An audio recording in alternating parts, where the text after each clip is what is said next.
నమస్కారం. మన 42 రోజుల టెక్నికల్ టీచర్స్ సర్టిఫికెట్ కోర్స్ ట్రైనింగ్కు స్వాగతం. ఒక క్లాస్ రూమ్లో పిల్లలకి బోర్ కొట్టకుండా యానిమేటెడ్గా, క్రియేటివ్గా పాఠాలు చెప్పాలంటే ముందు వాళ్ల బుర్రలో ఏముందో, వాళ్ల సైకాలజీ ఏంటో మనకు తెలియాలి కదా. ఎగ్జాక్ట్గా ఈ ఎక్స్ప్లెయినర్లో మనం అదే చూడబోతున్నాం. ఇక్కడొక అద్భుతమైన చార్ట్ ఉంది చూడండి. ఇది పుట్టుక నుండి యుక్త వయస్సు వరకు పిల్లల ఎదుగుదలను 6 ముఖ్యమైన విభాగాలుగా విడగొట్టి చూపిస్తోంది. శారీరక, జ్ఞానాత్మక, భాష, సామాజిక, భావోద్వేగ, ఇంకా నైతిక అభివృద్ధి.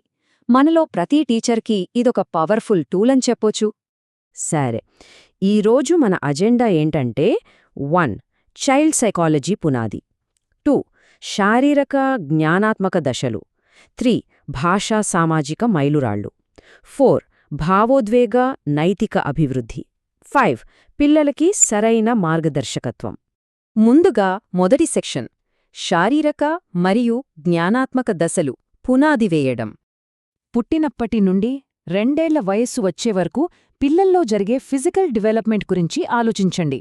ఈ దశలో వాళ్ల బరువు, ఎత్తు, కండరాల బలం అన్నీ కూడా రాకెట్ వేగంతో పెరుగుతాయి. వాళ్ల శరీర నిర్మాణం ఎంత ఫాస్ట్గా మారుతుందో చూస్తే మనకే ఆశ్చర్యం వేస్తుంది. ఈ టైంలో మెయిన్గా వాళ్ల ఇంద్రియాలు అంటే సెన్సెస్ డెవలప్ అవుతాయి. కూర్చోటం, పాకటం, నడవడం, వస్తువులను పట్టుకోవటం లాంటి బేసిక్ మోటార్ స్కిల్స్ కూడా మొదలవుతాయి. భవిష్యత్తులో వాళ్లు టెక్నికల్ స్కిల్స్ నేర్చుకోవాలంటే ఈ హ్యాండ్ ఐ కోఆర్డినేషన్కి ఇక్కడే పునాది పడుతుంది తెలుసా. ఇక వాళ్ల శారీరక ఎదుగుదల ఒక కొలిక్కి వచ్చాక, అంటే 2 నుండి 7 ఏళ్ల మధ్య అసలు ఆట మొదలవుతుంది. అదేనండి కాగ్నిటివ్ డెవలప్మెంట్. వాళ్ల మెదడు సూపర్ యాక్టివ్గా ఆలోచించడం, అర్థం చేసుకోవడం మొదలుపెట్టే టైమిది. ఇక్కడ ఇంట్రెస్టింగ్ పాయింట్ ఏంటంటే, ఈ వయస్సులో పిల్లల ఇమాజినేషన్కు హద్దులుండవు. క్లాస్ రూంలో వాళ్లడిగే ఆ అంతులేని ఎందుకు, ఎలా అనే ప్రశ్నలకు అసలు రీజన్ ఇదే. కాబట్టి మనం వాడే ఆకర్షణీయమైన యానిమేటెడ్ కంటెంట్ వాళ్ల ఈ ఉత్సుకతను కరెక్ట్గా మ్యాచ్ చేయగలగాలి. ఇప్పుడు సెక్షన్ 2, భాష మరియు సామాజిక మైలురాళ్లు, ప్రపంచంతో అనుసంధానం కావడం. ఇప్పుడు లాంగ్వేజ్ డెవలప్మెంట్కి, సోషల్ డెవలప్మెంట్కి ఉన్న లింక్ చూద్దాం. భాష అనేది పుట్టినప్పటినుంచి 12 ఏళ్లు దాటే వరకు డెవలప్ అవుతూనే ఉంటుంది. కానీ సామాజిక ఎదుగుదల అనేది 2 ఏళ్లకి స్టార్ట్ అయ్యి 18 ఏళ్ల తర్వాత కూడా కంటిన్యూ అవుతుంది. క్లాస్ రూంలో ఈ రెండూ ఒకదానికొకటి ఎంతగానో హెల్ప్ చేసుకుంటాయి. ముందుగా భాష విషయానికి వస్తే, వినడం, మాట్లాడటంతో మొదలై మెల్లగా కొత్త పదాలు నేర్చుకోవడం, వాక్యాలు ఫ్రేమ్ చేయడం, ఆ తర్వాత చదవడం, రాయడం, ఇలా స్టెప్ బై స్టెప్ వెళ్తుంది. టీచర్లుగా మనం చెప్పే పద్ధతిని వాళ్ల ఈ స్టేజ్కి తగ్గట్టు మార్చుకోవడం చాలా అవసరం. అలాగే సామాజిక ఎదుగుదల. భాషతో పాటే ఇది డెవలప్ అవడం వల్ల పిల్లలు ఇతరులతో కలవడం, వస్తువులు షేర్ చేసుకోవడం, ఫ్రెండ్స్ని చేసుకోవడం నేర్చుకుంటారు.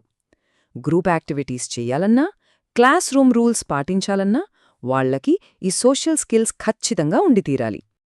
ఇక సెక్షన్ 3, భావోద్వేగ మరియు నైతిక అభివృద్ధి, వారి అంతర్గత దిక్సూచి, ఎమోషనల్ డెవలప్మెంట్. ఇది అక్షరాలా పుట్టుక నుండి యుక్త వయస్సు వరకు సాగే ఒక సుదీర్ఘమైన ప్రాసెస్. తమ సొంత ఫీలింగ్స్ని కరెక్ట్గా గుర్తించడం, వాటిని ఎలా ఎక్స్ప్రెస్ చేయాలో తెలుసుకోవడం అన్నది ఇందులో చాలా కీలకం. అవును, కోపం, భయం, బాధ లాంటి ఎమోషన్స్ని పిల్లలు ఎలా హ్యాండిల్ చేస్తున్నారో మనం అర్థం చేసుకోవాలి. అప్పుడే మన టెక్నికల్ క్లాసెస్లో వాళ్ల సెల్ఫ్ కాన్ఫిడెన్స్ని, ఆత్మగౌరవాన్ని పెంచేలా ఒక పాజిటివ్ ఎన్విరాన్మెంట్ని మనం క్రియేట్ చేయగలం. మరొకటి మోరల్ డెవలప్మెంట్, అంటే నైతిక అభివృద్ధి. ఇది కాస్త లేటుగా, అంటే ఒక 5 ఏళ్ల వయస్సులో స్టార్ట్ అవుతుంది. ఏది తప్పు, ఏది ఒప్పు అని పిల్లలు అర్థం చేసుకోవడం మొదలుపెట్టేది ఇక్కడే. నిజాయితీగా ఉండటం, బాధ్యతగా మెలగడం, వాళ్లకంటూ కొన్ని వాల్యూస్ని డెవలప్ చేసుకోవడం ఈ స్టేజ్లోనే జరుగుతుంది. అందుకే క్లాస్ రూమ్ మేనేజ్మెంట్కి ఇది చాలా ఇంపార్టెంట్. ఎందుకంటే నైతికత లేని విద్య అసంపూర్ణమైనది కదా. ఒకసారి ఈ టైమ్లైన్ వైపు చూడండి. మొదట్లో జరిగే శారీరక, జ్ఞానాత్మక ఎదుగుదల భవిష్యత్లో వాళ్ల నైతిక, మానసిక పరిపక్వతకు ఎంత స్ట్రాంగ్ బేస్ ఇస్తుందో కదా. ఒక రకంగా చెప్పాలంటే ప్రతి స్టేజ్ కూడా నెక్స్ట్ స్టేజ్కి రూట్ మ్యాప్ లాంటిదన్నమాట. చివరి సెక్షన్, ప్రత్యేకమైన పిల్లవాడికి మార్గదర్శకత్వం, ముగింపు మరియు అప్లికేషన్. ఇక్కడొక అద్భుతమైన కొటేషన్ ఉంది చూడండి.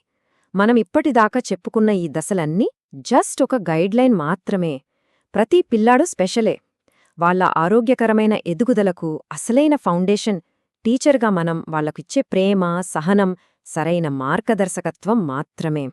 సో, ఇప్పుడు మనం ఆలోచించాల్సిన విషయమేంటంటే, సైకాలజీకి సంబంధించిన ఈ విషయాలన్నీ తెలుసుకున్నాక, మన క్లాస్లోని ప్రతి స్టూడెంట్కి నచ్చేలా, వాళ్ళకి కనెక్ట్ అయ్యేలా మన యానిమేటెడ్ క్లాస్ రూమ్ని ఎలా డిజైన్ చేయాలి, మన ఈ 42 రోజుల ట్రైనింగ్లో నేర్చుకుంటున్న స్కిల్స్ని ఈ సైకాలజీ సూత్రాలతో ఎలా జోడించాలి, దీని గురించి ఆలోచించండి. మన అన్వేషణ ఇక్కడితో ఆగిపోకూడదు. మన క్లాస్ రూమ్స్లో రోజూ కొనసాగుతూనే ఉండాలి.